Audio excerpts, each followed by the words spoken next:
You know, you got nice color skin. What color would you say that is?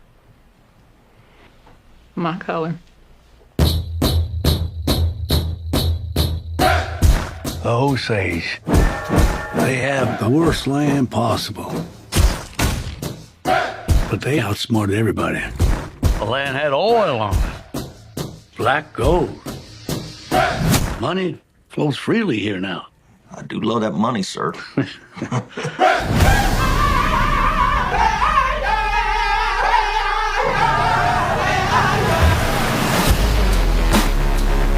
This wealth should come to us. Their time is over. It's going to be another tragedy. When this money started coming, we should have known it came with something else. They're like buzzards circling our people. We're still warriors.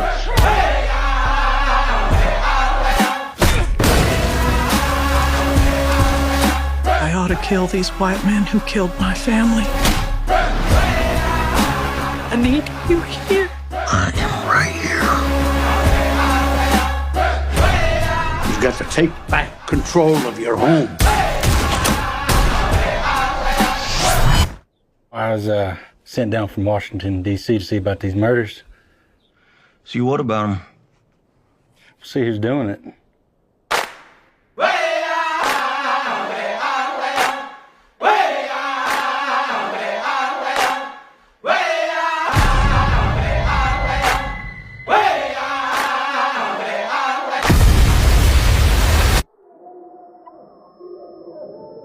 Expecting a miracle to make all this go away. You know they don't happen anymore.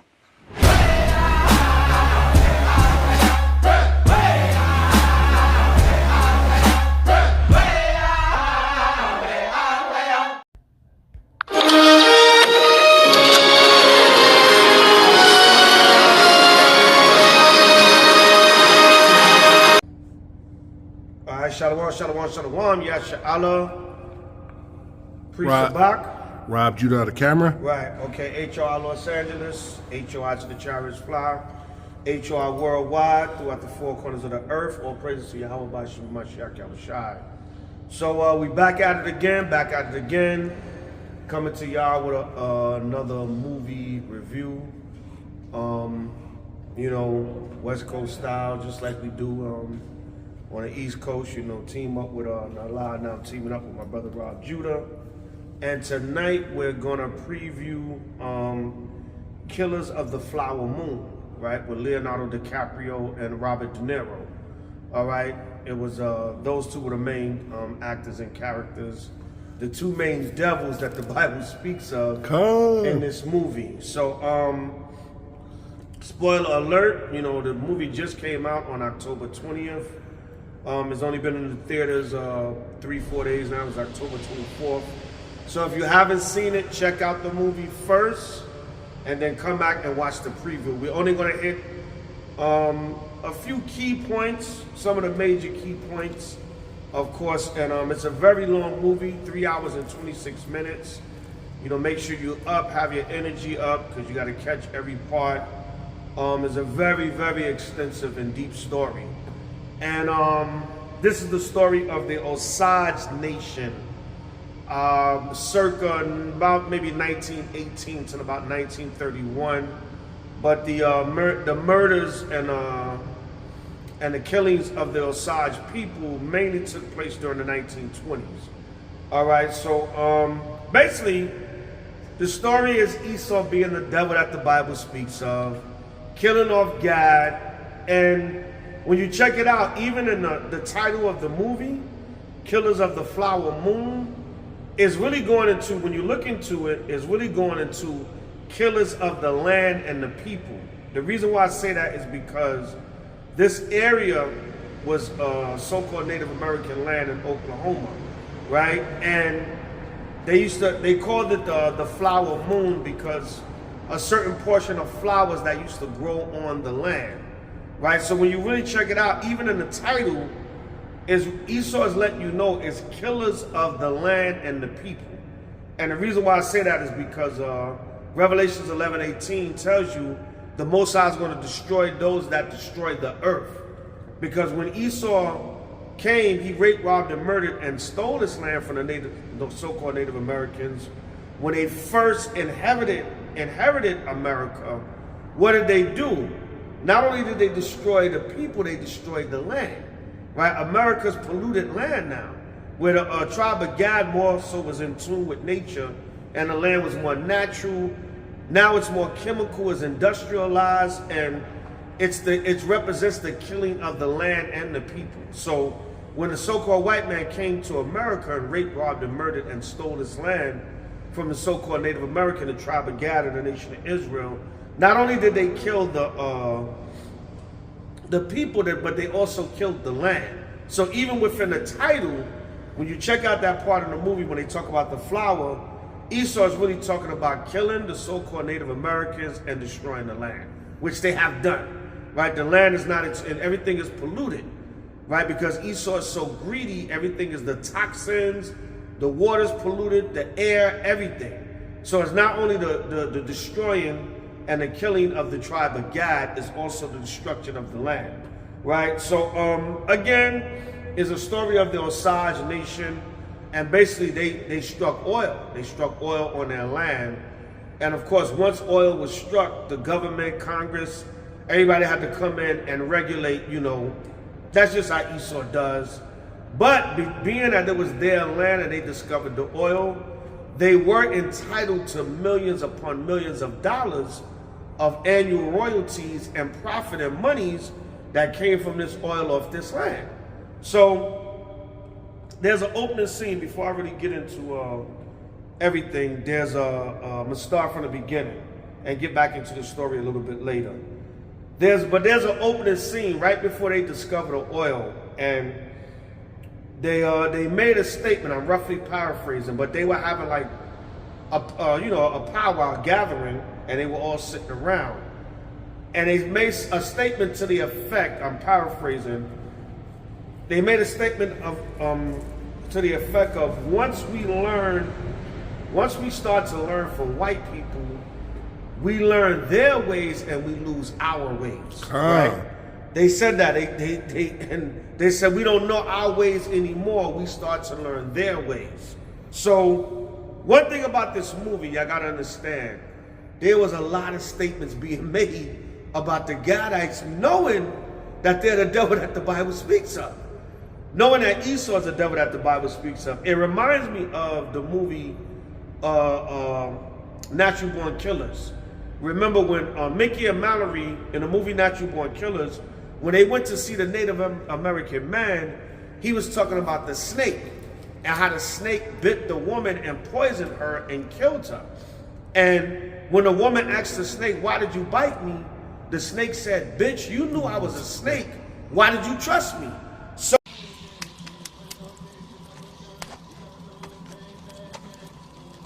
Unde azan chesh konaila. Na joni es tingo yania. E waka negla. Na joni e peshasho. Hatila beniyente. Na joni Bethne Shosat Nation Nishlan.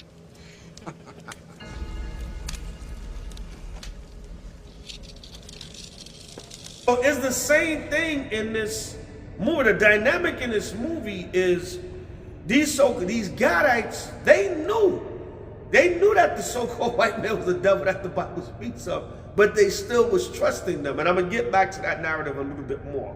But in the opening statement, before they even discovered the oil, that was prophetic of them. They said, once we start to learn the ways and take on the ways of white people, we lose our ways. So what is that? How does that apply to us as a people?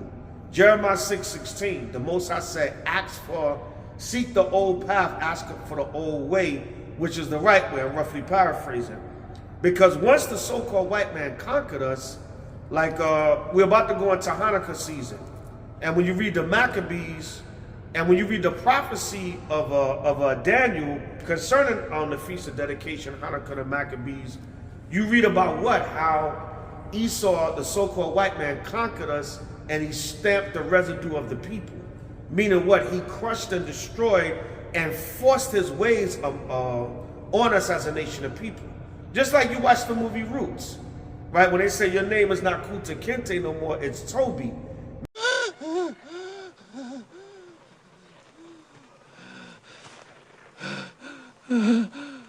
I want to hear you say your name.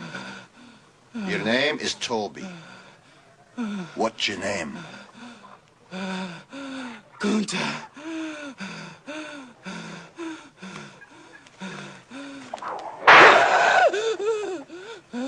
Lord God, help that boy. They're gonna whip him dead. What's your name? Say it. Toby. Who are you? Say your name.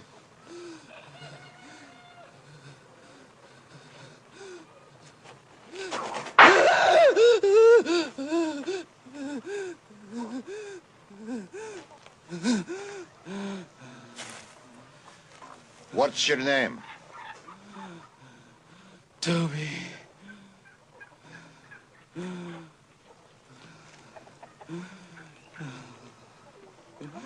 Hi.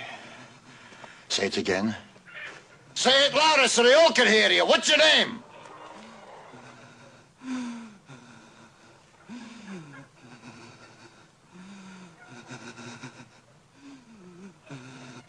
Toby.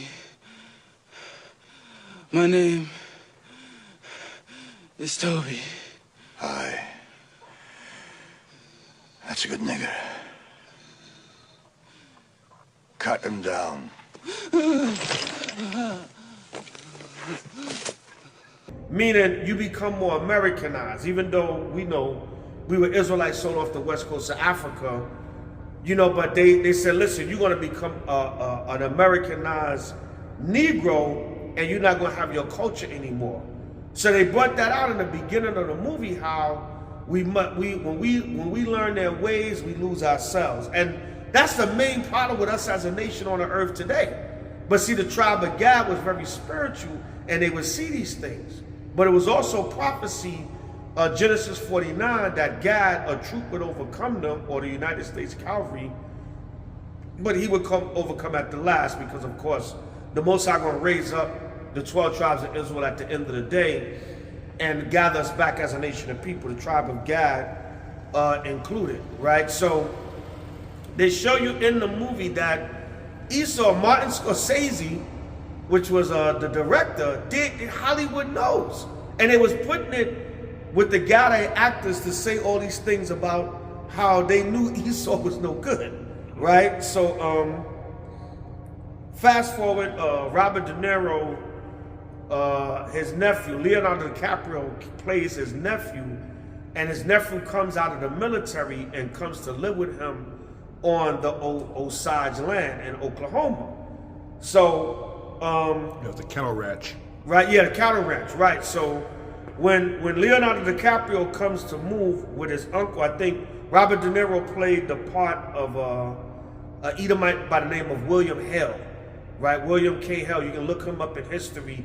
He was one of the main culprits of having the Edomites marry into the Osage Nation families and kill them off and poison them so they can inherit their oil rights and money, right? He says something to the effect, you can see it even in the preview, he says something to the effect of all of that money and wealth needs to be transferred to us. They're not smart enough, right? They're not smart enough, or they don't know how to handle that money. That money needs to be turned over to us. And that's Esau's mentality. Anytime so-called Black, Latino, Native American, and Seminole Indian, you inherit anything or get any position in the society, Esau feels like you don't deserve it. What's that that guy, Coach Prime, right? Even Deion Sanders, when Deion Sanders first started coaching, he was winning all them games, and the Edomites was getting mad and jealous. But they was like, well, he's making an organization money, but they don't like you to surpass or get higher financially, mentally, spiritually, knowledge-wise. Esau got to bring it. Even though it might be profiting them, they still got to control it and bring you down. All right, so fast forward, Robert De Niro tells Leonardo DiCaprio to marry into the Osage Nation and get that inheritance. So he meets the Osage woman named Molly, right? And she's already sick from so-called diabetes. But when you check out the Osage murders, the Osage Indian Nation murders, you can Google that, right? You can Google this whole story. This is based upon a 100% true story, all right? And, you know, many historians and scholars have spoken on this part of American history also. So he tells her, marry into the nation, because we're slowly killing them off and we're going to inherit. Once you marry into them, now check out what Robert De Niro told his nephew, right? He played William Hell, but his nephew was, I think, Ernest something, if I'm not mistaken. But anyway, he said, and it's totally legal. There's nothing wrong with it. No, since when is murder legal, right? But Esau, case in point, he's a natural born killer. And the movie preview that me and Nala did of The Creator recently is Esau is telling on himself in these movies that he's a violent, murderous man. He tells Leonardo DiCaprio straight, he says, listen, if you marry into them and they die off, or they mysteriously die off and you inherit their wealth, it's nothing illegal in that. It's totally legal. In other words, because you're the spouse is the number one that gets the inheritance.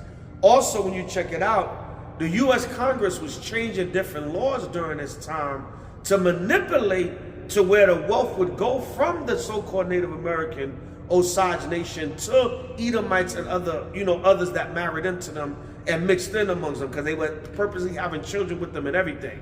And they would say, oh, you got a percentage of Osage blood in you, so you inherit this and that also. Esau was slowly manipulating and saying, we're going to get all that money from them. Even though they were working on the land and make profit off it anyway. But certain of those tribes, full-blooded tribal members, they had natural inheritance to the oil because what? It was already from bloodline. Let me go on. So now once she meets Leonardo DiCaprio, they're talking, and she says, she makes a statement. They're kind of flirting with each other, whatever. And he said something to the effect of, I know what you're thinking, or something like that. I'm paraphrasing. And she said, well, what am I thinking, or something like that. And he said, you're thinking that I'm a handsome little devil. Right now, you know, they got that saying, Esau got that saying, you little devil, you. But that's subliminally letting you know that they know that they're the children of Satan. God. Right? And he was looking at her. They were literally talking, and she was like, you're a coyote and you want my money. Right? They knew that the spirit she was coming out saying it. And he was like, no, you're just thinking I'm a handsome little devil. Right? And Leonardo DiCaprio, he don't be acting. Like when he was in the movie Django. Right? He's literally the devil playing a part. But I peeped that, and when you check it out, we're living in the last days. The Most High is putting the spirit on the so-called white man to tell on himself through Hollywood, through the media, everything. It's just blatant right now. And another thing, that's when you read about the Illuminati and the powers that be, right, the secret government, a lot of times they do that. They'll come out and just boast. You know, we see it in Hollywood all the time, right? That's why we do these movie reviews, because we're like, damn, can y'all see this? We know y'all that's woke can see it, but maybe these reviews can reach some of our people on different levels, and they can see that this man is the devil and he's telling you to his face, right? So it says, it brought out, Salakia, it brought out that these Gadite women, these Osage women, were literally sitting around having conversations and saying, yeah, they was calling them rats, snakes, possums. They was naming them coyotes. They was naming all these attributes. And remember, even with the tribe of Gad, they took on a lot of names that featured their attributes. So they were giving these Edomites these names of their attributes. Their snakes, their rats, their possums, their coyotes. They basically felt and knew in their spirit that Esau was their damn devil and married unto them anyway. That's Sirach 12 and 10. Never trust thine enemy, for like as iron rusteth, so is their wickedness. But what was happening then, Esau came, he's a master manipulator. The so-called white man's a master manipulator. Remember in Revelation 12, it says, which deceiveth the whole world. So he deceived and seduced and worked his way into these so-called white women. And a lot of the Israelite women, Black, Latino, Native American, they have that weakness for the white man, like he's the knight in shining armor. So they give in to him. Like knowing in their spirit telling them, this is the damn devil. And still marrying within them. And what happened? All these Osage men and women, they said, when you read about the Osage murders, they said the official death toll they claimed was like 60 something. But they said reports put it as in the multiple hundreds, right? There was hundreds of them that were murdered, just like Rosewood. Watch the end of the movie Rosewood, or even read about Rosewood, and they tell you, the official death toll was 40 something or 50 something, something like that. But they said a lot of reports said the deaths were in the hundreds, the hundreds to 200s to 300s. So many of our Gadite brothers and sisters was murdered on this land for Esau to inherit the wealth and the money. All right. There was another scene I noticed where they were sitting at the table. An Edomite couple was sitting at the table, and they were looking at the mixed breed Gadite children in Esau, and the woman referred to them as they're little half savages, right? In other words, they're saying that if you're mixed with the so-called Indian blood and the white blood, you're a half savage, right? As if to say the Edomite or white blood is pure blood, but you so-called white people are the devil that the Bible speaks of. But then one of the Gadite women gets drunk. She gets drunk, and then she calls the Edomite, man, you savage, right? Because it was letting you know, Martin Scorsese, he put that in there to show you, we call them the savages, but we're really the ones that are the savages, right? Do you know, when you read about the Osage murders, it was also known as the Reign of Terror, right? The nickname or code name for the Osage Nation murders was called the Reign of Terror from 1921, I think, to 1926. Y'all can read about you can just look up the Osage. There's books and different articles on that online or whatever the case may be. Just read about the history of it. We're just commenting on a movie now, right? So she literally they call the baby, the little half-breed, so-called half-breed baby, the little half-savage, but then they turn right around and had the Gadite woman call the Edomite man, you're a damn savage, right? Because they knew in their spirit, y'all killing us all for our oil money, right? So there was another scene where Leonardo DiCaprio, Robert De Niro, they called him in. I guess like he wasn't really doing what they was telling him to do. So they called him into the Masonic Hall to let you know William Hill and a lot of these Edomites, they were Masons. And they brought him into the Masonic Hall with the checkerboard floor, which is that's a symbol of the Illuminati also. And Masonry, right, which is full-blooded demonic organization. And Robert De Niro said, I'm a 32nd degree Mason, and you're gonna do what I tell you, or something like that. So then they paddled Leonardo DiCaprio to get his ass in order, right? And the 32nd degree Mason, of course, that's the one step down from the highest Mason, which is the 33rd degree. Even though in Masonry they say it's higher degrees or whatever the case may be, but the highest known publicly is the 33rd degree. That's when you so-called ride the goat The conspiracy theorists say you go into a dark room and you have sex with something. You know, some say it's a demon. Some say you actually have sex with a goat, or you do some kind of sex ritual in a dark room, and that's how you cross the threshold and become a 33rd degree Mason. But Robert De Niro was saying he's a 32nd degree, meaning all this was Masonic, Illuministic behavior to transfer the wealth from the so-called Osage Nation Gadites to Esau. All right, in his greed. All right, there was another scene where they had the Oklahoma bombing and the Tulsa race riots, right? And they were comparing the Tulsa, Oklahoma riots to the Osage killings and murders, which was one and the same. Tulsa, Oklahoma was based upon Esau's jealousy of a prosperous, that was the original Black Wall Street, right? Tulsa, Oklahoma, right? Yeah. So it was based upon, just like Rosewood, it was based upon Esau's jealousy of what? That's why I tell you in Jeremiah, we got this ongoing debate about the 12 tribes are Negro only. In Jeremiah, it tells you Judah and Israel were oppressed together.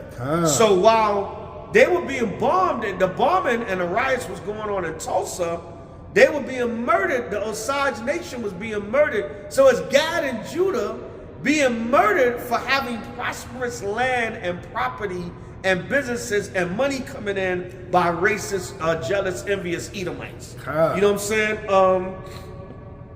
So basically,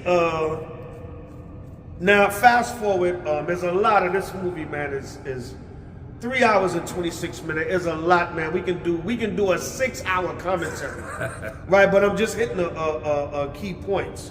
So fast forward, Molly, which is the Native American wife, so-called Native American wife of Leonardo DiCaprio, she's the focal point of Robert De Niro telling Leonardo DiCaprio, you gotta stay married to her. You gotta make sure the money, the inheritance goes to her, because once she dies, it'll go to you. So, like I said earlier on in the movie, when she met Leonardo DiCaprio, she told him straight up, you're a coyote and you want my money. I don't understand but that's the gullible, like the scripture said in Jeremiah also, my people are sheep led to the slaughter, right? Is the gullibleness of our people, like, you knew, you could see signs that this man was the devil and wanted your money, and they were still marrying into them, right? So, I think Calvin Coolidge was the president during this time.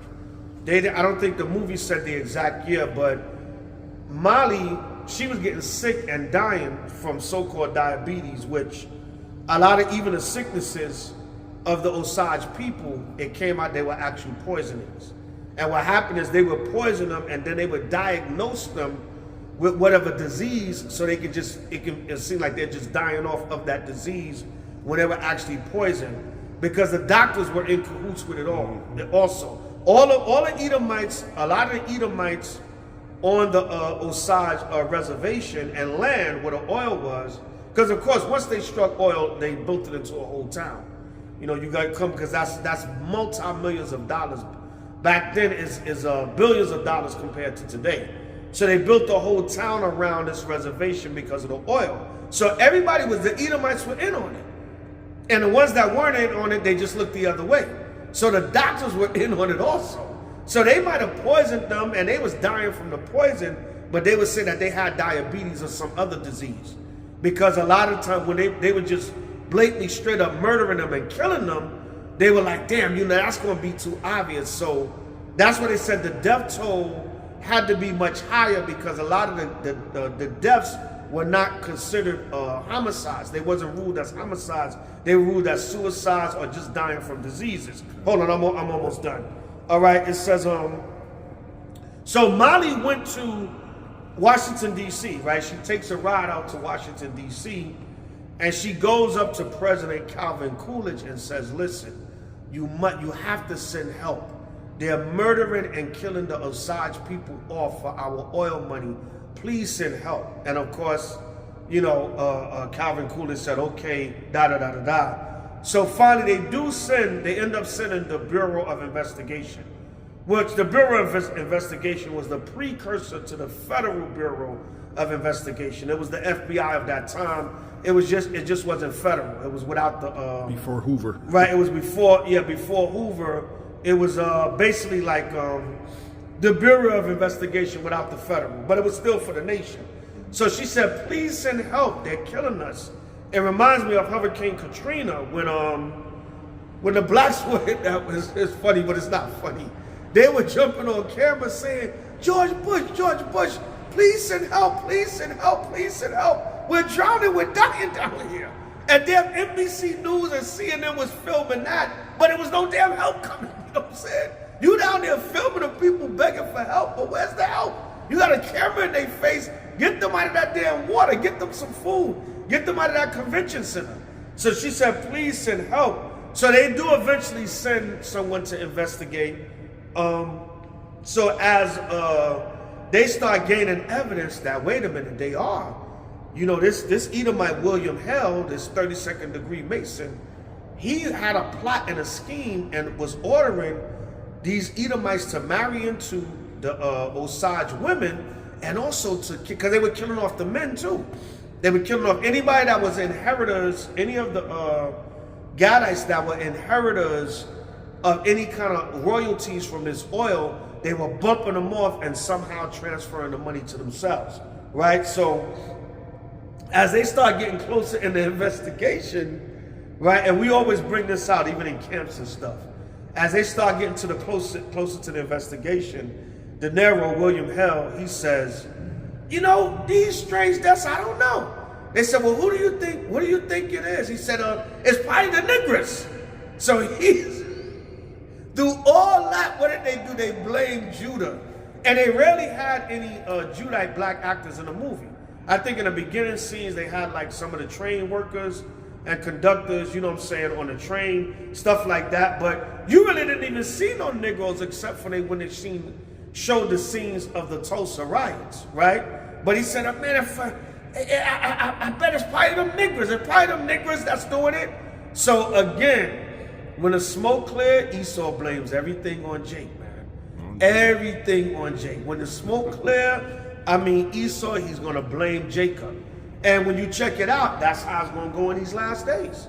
It's going to go like that in these last days, when all the problems of society, especially America, and the things that's going on, all the social ills, is going to be blamed. That's why the race war is going to be so bloody. Because the so-called white man, in his mind, he's going to really feel justified in killing our people. Not only the hatred and the jealousy and the envy and all that, they're going to really put it in their mind, these niggas are the problem. And society and the media is going to play all into that, and they're going to point everything at Jake, especially Judah, especially the so-called Negro. Everything is going to be on a Jew. That's why I said that's why the scriptures say in Micah that the remnant of Jacob is going to be like a lion amongst the people, because you're going to push the so-called black man so much, he just going to come out fighting. He ain't going to have no other choice. So that's why it's going to be so bloody and bad in these last days. So finally, there's an investigation. Fast forward, there's an investigation, and these Edomites are, some of them are prosecuted, locked up, convicted. William Hell, in actual history, I think they said he got locked up and he was released around 1946. Rumor has it that he paid off a lot of the politicians for early release. He died a good old man, like 87 years old, whatever, enjoyed his wealth, everything, like a lot of these Edomites that had our people hung and things of that nature, like Carolyn Bryant, that had Emmett Till, you know, she died an old woman and wrote a book and lived out her life in privacy and secrecy and had a good old life and just chilled, right? So the character Leonardo DiCaprio, the report said he ended up getting life in prison, right? They convicted him for helping a bump off and covering up whatever, and he ended up getting life in prison. But when you check it out, he got a pardon. He got a pardon. When he so-called got sentenced to life, but got a pardon. But Molly, fast forward to the woman Molly, she ended up still living, right? But she lived a few more years and she died. And they said when Molly died, there was no mention of the Osage murders or anything at her funeral, with her legacy, nothing. There was nothing mentioned about the Osage murders. And she was the one that kind of blew the whistle and had to ask the president to come and investigate, send the Bureau of Investigation. But there was no mention. It's like, oh, we just killed y'all off, took y'all money, and that's it. You know, except for now, of course, when Martin Scorsese made the movie. So that's just some key points I wanted to bring out. Very interesting, very extensive history, very deep. When you go into you can go into so many deep layers. I know when y'all watch this commentary, y'all can make y'all comments, y'all can bring out other key strong points. I know a lot of y'all out there don't say you missed this, elder. No, that's when you come in. It's a 3 hour and 26 movie. 3 hour, 26 minute movie. If we touched on every point, you know, we'll be here till tomorrow. So I just wanted to hit about, 12, a complete number. That was about 12 of the key points I saw in the movie. But read the history, watch the movie, and get into some of the more intricate, deep details. But basically, Thanksgiving in October was October 9th. It passed already. So-called Thanksgiving here in America, I believe, will be November 23rd, Thursday, November 23rd. Look when they put this movie out. Look when they put this movie out. They put it out on October 20th, right between the Canada Thanksgiving and the American Thanksgiving. Because what really, you know what Hollywood really is doing? They're boasting about, yes, we raped, robbed, and murdered and stole the Native Americans' land and took their wealth. This was just a miniature part of what they did on a grander scale. And really, this movie is historical and everything, but they're bringing it out in Thanksgiving season to let you know what they did to the tribe of Gad.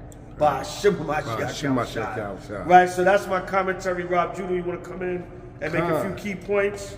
And then I'll come out with a closing. Kind of also let you know that this is not our rest. Right. Just like they was given, the oil company was giving the Osage Nation royalties off the oil they was drilling. Right. I would like to do a scripture, Micah 2, verse 10. Arise ye and depart, for this is not your rest, because it's polluted, and it shall destroy you, even with a sword destruction. Right. So this is not our rest. We get all this wealth and all this notoriety, and we can still get killed by the so-called Esau, the devil, the Bible speaks of. That's right. So we got to be aware when we get this wealth, we're still under scrutiny. You know what I mean? So we got to be aware of that. Also, I noticed that they didn't mention like these Edomites was coming in and marrying these Gadites. And today we got a lot of $5 Indians. Right, you know, that's $5 Indians. That's even here in California with the Pachango casinos and stuff like that. Right. And of course we got the Israelis pretending to be us. Right. So we are the curses. Both these Edomite nations pretending to be Gad and pretending to be Judah. Right. That's right. That's all I have to say. 1800s, there was something called the Dawes Rolls, which was basically a census that made records of people's ethnic backgrounds in order to determine which Native American tribes would get certain land allotments and other benefits. After slavery, many black people were associated with some of these tribes by bloodline, through marriage, through adoption, and even servitude. And because they were associated with these tribes, many black people were entitled to some of these benefits. The government did not want blacks to get these benefits, so they created a separate freedmen's list specifically for black people. They also started to list any full-blooded Native American who had African features as black because they didn't want them getting those benefits either. At the same time, they allowed white citizens to come in and pay money under the table to be listed as part Native American. 1895, 1896. When a lot of the whites found out the benefits that these blacks are going to be entitled to, a lot of whites went to the Dawes Commission and say, look, why don't you put my name on there? They said, but you're not an Indian. So that's what they said, well, I'll give you $5. So the rule got around, the posse got around that for $5 that a white could put his name on the Dawes rolls and be called himself an Indian and be entitled all these benefits, and all their children could be entitled all these benefits forever. And so that became known as what's called a $5 Indian. And so if you go around now and check most of the Indians, the so-called Indians in America, about 90% of them are not even Indians. Those are just whites now who are passing as Indians. But they're getting all the benefits. And they're not paying any taxes, getting free college education. They put up a little reservation on the land that they don't live on. They have another home off and get all kind of benefits.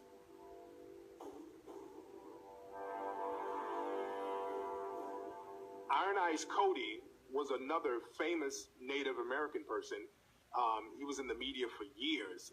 In the 1970s, they utilized him for this pollution commercial. He was known as the Crying Indian. So he was a very well-known Native American in American culture. But the reality is, Iron Eyes Cody wasn't Native American at all. He was Sicilian. Both of his parents were from Sicily. So he didn't have one drop of Native American blood in him. He was another fake Indian.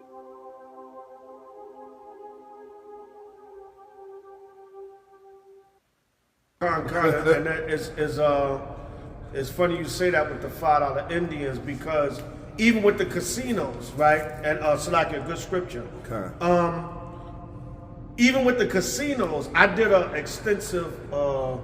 They did an extensive article on that in a Time magazine. I want to say maybe about 15 years ago. I may still have that Time magazine in my library in New York, in my books and stuff in New York, but it was a Time magazine that I had got. It was a very interesting article they did on the so-called Native American casinos. And they said, they brought it out. They said the so-called Native American casinos, 90% of the lion's share of the wealth is the government and Esau. Only 10% of the wealth from the casinos. And they said a lot of times what they'll do, they'll just put like these puppet Gadites up there. They'll put them up there and pay them like $100,000 salary per year, but they're making the millions and billions of dollars off of the casino, the government on down. I remember Bill Clinton was mentioned, that devil, that saxophone playing devil. First black president. Yeah, Bill Richardson, that guy Richardson, he was a senator, governor, whatever, from one of them states. He used to always wear the cowboy hat, I forget. But the usual suspects were involved. And it's crazy because even with that, the so-called Native American Indians that they set up, a lot of them were $5 Indians. They were white people with damn pony. Maybe they a damn uncle was a Gadite or something. Right? A $5 Indian with they throw a ponytail on and say, we got a representative up here for the tribal nation. They brought out 90% of the wealth from the casinos is Edomite control. Only about 10% of the wealth is controlled by the so-called, not even control, that they get a share of the money. And a lot of times they're puppets. They throw them up there. They give them a job just to show, yeah, we got diversity. We got Native Americans here. But of course, the lion's share of the wealth is controlled by Esau. And that's with everything in this society. Everything. You cannot. Everything they're going to come and control. That money from the Osage Nation, that was supposed to be generational wealth.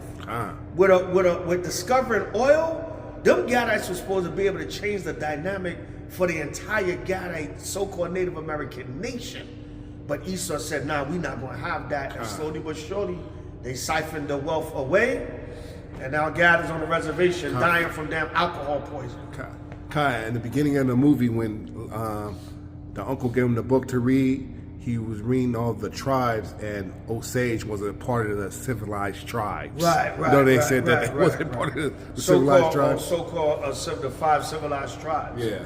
Yeah, so, and remember, they said the Osage people were very smart. Yeah. They were gullible to Esau, but they were very smart. And that's how they really got together, and initially, they were very wise in doing that. They got together and made sure that money came to them from that oil. They were smart with that. But Esau eventually came in, manipulated, rape, rob, murder, and poisoning, and killings, and fake suicides, which were actual murders, and they siphoned that money away from the Osage people. So Killers of the Flower Moon. Check it out. Check out the history. Read about the history. Read up on the articles or books or whatever on this history of what happened to these people. Another tragedy in American history perpetrated by the so-called white man with no real punishment done to anybody.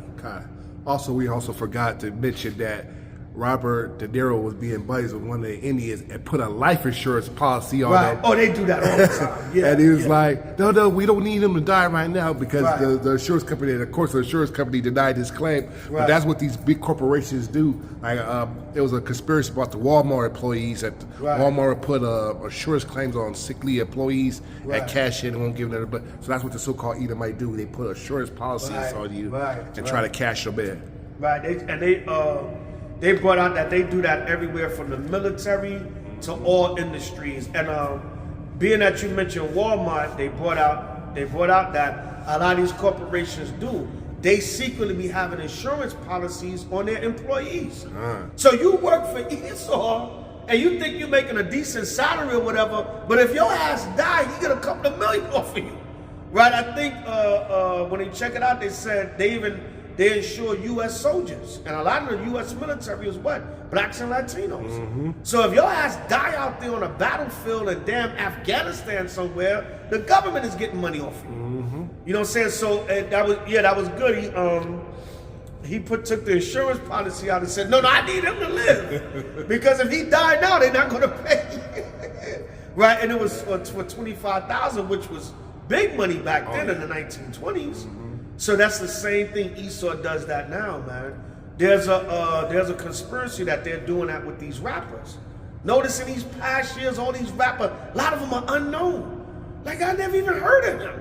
Because what? They'll sign some kind of deal with some new age record label and they'll get bumped, and that record label got a $4, $5, $7, $10 million policy on that rapper. That's why you see hundreds of rappers just being murdered back in the 80s in the golden age of hip hop, rappers wasn't killed like that. You have maybe Scott LaRock or one here and there. But these young rappers, these new age guys, they're getting bumped off left and right because Esau got insurance policies on them. So same thing, they show you, even though it's based upon Gad and the Osage Nation, Esau's showing you what he will do on a grander scale with our people, period. Right, so check it out. It's the story of the Osage Nation murders. When you look it up, that's what it's going to come up under. The Killers of the Flower Moon. All right, check it out. A very sad story in the history of the tribe of Gad, of the nation of Israel, but one more bloody historical part of America that the so-called white man never really paid for. But you're going to pay when Yahweh make his second coming, right? Also, the murders was also punishment for the Most High for them breaking the commandments, marrying the other nations. I can't remember the verse that says not to marry the other nations. Right. Deuteronomy 7. Okay, Deuteronomy 7. Right. Neither shalt thou make marriages with them. And there was also worshiping a false god as well. Because Gad had started to go off, and they were starting to worship nature and different things of that instead of worshiping the Most High. What they called the Great Spirit. The Great Spirit. Yeah. Gad used to call the Most High the Great Spirit, right? So, like I tell you in Proverbs 26:2, the curse doesn't come causeless. So all this happened to Gad for a reason, but it's just the bloody, murderous spirit of Esau, right? The Lord said in Zechariah 1, I was a little displeased and they helped forward the affliction. The Lord said the viciousness of Esau, and like I said, they showing you in these movies, they're straight up murderers, man, with no regard. That's Esau's nature, natural born killer, right? He was a murderer from the beginning and abode not in the truth. From the time of Cain killing Abel, he's a natural born killer. But that's a good point, man. They kill with no regard, man. They don't care, right? And in Zechariah 11:5, it says, whose possessors slay them and hold themselves not guilty. Like you said, Leonardo DiCaprio's, his character got a part in. William Hell, he paid the politicians off to get out of jail early and live to be a good old rich man. You know what I'm saying? So they don't really pay for their crimes, man. Nope. Thus saith the Lord, thus saith the Holy Bible. And the brother's right. That was punishment by the Most High, judgment, because you was gullible. You calling them rats and snakes and coyotes and all these names and still marrying into them. So that was also that Pocahontas, John Smith spirit, right? Still marrying into them, and that was a judgment on Gad also. Proverbs 26:2, the curse don't come without a cause. Everything the Most High does is a righteous judgment, right? And you know, whenever something happened like this on a tragic level like that, we got to ask ourselves, what did we do to piss the Most High off? So he makes such a judgment come upon us. So the moral of the story is too, don't be marrying into these other nations, especially Esau, right? And I'll end it with what I open up with, Sirach 12:10. Never trust thine enemy, for like his iron rusteth, so is his wickedness. Just like Tariq, brother Tariq said, is there trouble in Zaddy land? like even in modern day time, a lot of these black and Latino women that are married to these Edomites and dealing with these Edomites are killing them off. They're murdering and killing them off. And are taking their money. These Edomites, they might have insurance money on these women also. They might have insurance money on these black women nowadays. And what? When you die, your spouse gets everything. So these, you know, Eve be having these good jobs with these, they be having good insurance on these jobs. So even to this day, you read in the news where a lot of these Eves are getting bumped off and killed and murdered by these Edomites, or they're dying mysteriously, and you see they're married to Edomites, or Esau is divorcing them, and like with Halle Berry, they gotta pay the Edomite man's spousal support and child support. So it's still happening to this day. The Osage murders tragedy of marrying into our women and getting with our women so that you can get their money is still happening to this day. To this day! You know what I'm saying? So Proverbs 26:2 again, the curse don't come without a cause. Sirach 12:10, never trust thine enemy. So like his iron rusteth, so is his wickedness. All right. Micah 2:2, right? That's Zechariah 11:5. Salakia. They slay you and hold themselves not guilty. There was really no real punishment for the slaughtering and murdering of the Osage people. They just got killed off and their money got taken. All right, by Shimmer Mashiach. Right, so killers of the flower moon, the murdering, rape, robbery, murder, and destruction of the tribe of Gad and their land, the so-called land of Americans. All right, check it out. Check out the movie. All right, give your commentary. Maybe some things we missed, you can add in there, add scripture, commentary, and we all get edified. Don't get simple and say, you forgot this, elder. Is many parts. As you can see, we just added another 10 minutes with stuff we can remember. And we just saw the movie, right? But anyway, check it out, right? Killers of the Flower Moon. Right on time for so-called Thanksgiving, right? Because Esau's letting you know what he did in history. So with that, pre-Sabak. Rob Judah on the camera. H.O.I. Los Angeles, H.O.I. to the Chariots Fly, H.O.I. International, all the camps in Yahweh and Yahweh Shai throughout the four corners of the earth. By Shema Mashiach Yahweh Shai. Hope y'all get edified. If y'all learn one thing, we've done our job. Kwam Yashala. Hum Yashala. Shalom. Shalom. Come.